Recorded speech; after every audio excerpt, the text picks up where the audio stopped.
లేదా అక్కడున్న సంపద మాదే అని ఎవరో బడా కార్పొరేట్ కంపెనీలో వాళ్ళు వెళ్ళొచ్చి తీసుకుపోయినప్పుడు, కానీ దానికి తీర్మానం ఇచ్చే పవర్ కూడా మన పీసా యాక్ట్ ప్రకారం మీకే ఉంటుంది.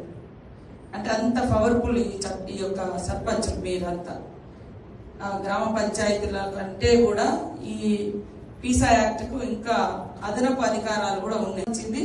మీ గ్రామ అభివృద్ధికి ఇప్పుడు అక్కడ ఏదైనా మైనింగ్ అవుతుంది లేదా ఏదైనా వేరే బిజినెస్ వస్తుంది, వాళ్ళ దగ్గర నుంచి మరి జిఎస్టీ లేకుంటే రకరకాల పన్నులు వసూలు చేస్తూ ఉంటాం, లేదా ఎవరైనా వేరే స్పెషల్ ఫండ్స్ ఇస్తూ ఉంటారు.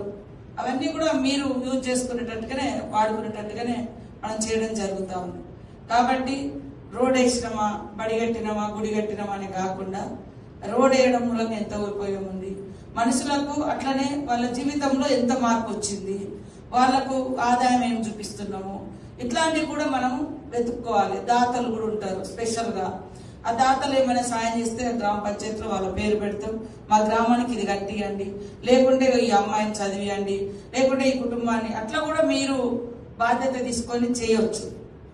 కాబట్టి 5 ఏళ్ళ ఈ పరిపాలనలో మీరు అందరూ ఒక ఆడబిడ్డల్లా ఆ ఊరు కోడళ్ళు అయి ఉంటారు, లేదా ఆ ఊరు బిడ్డలు అయి ఉంటారు. మన చివరి ముగింపు దాదాపు అక్కడే ఉంటది. మన పరిపాలనలో స్వర్ణయుగం అని అనుకోవాలి జనాలు.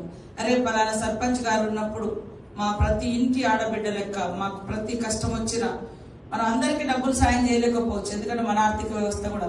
కానీ కొన్ని ఎమర్జెన్సీ కేసులు ఉన్నప్పుడు, మరీ ఇబ్బందులు ఉన్నప్పుడు రూపాయి అక్కడ ఇక్కడ వసూలు చేసిన వాళ్ళ ప్రాణాలను కాపాడడానికి, లేదా పిల్లల్ని చదివించడానికి, లేదా ఇంకా వాళ్ళకు సపోర్ట్ ఉండడానికి కూడా మనము సహకారం అనేది చేయాలి.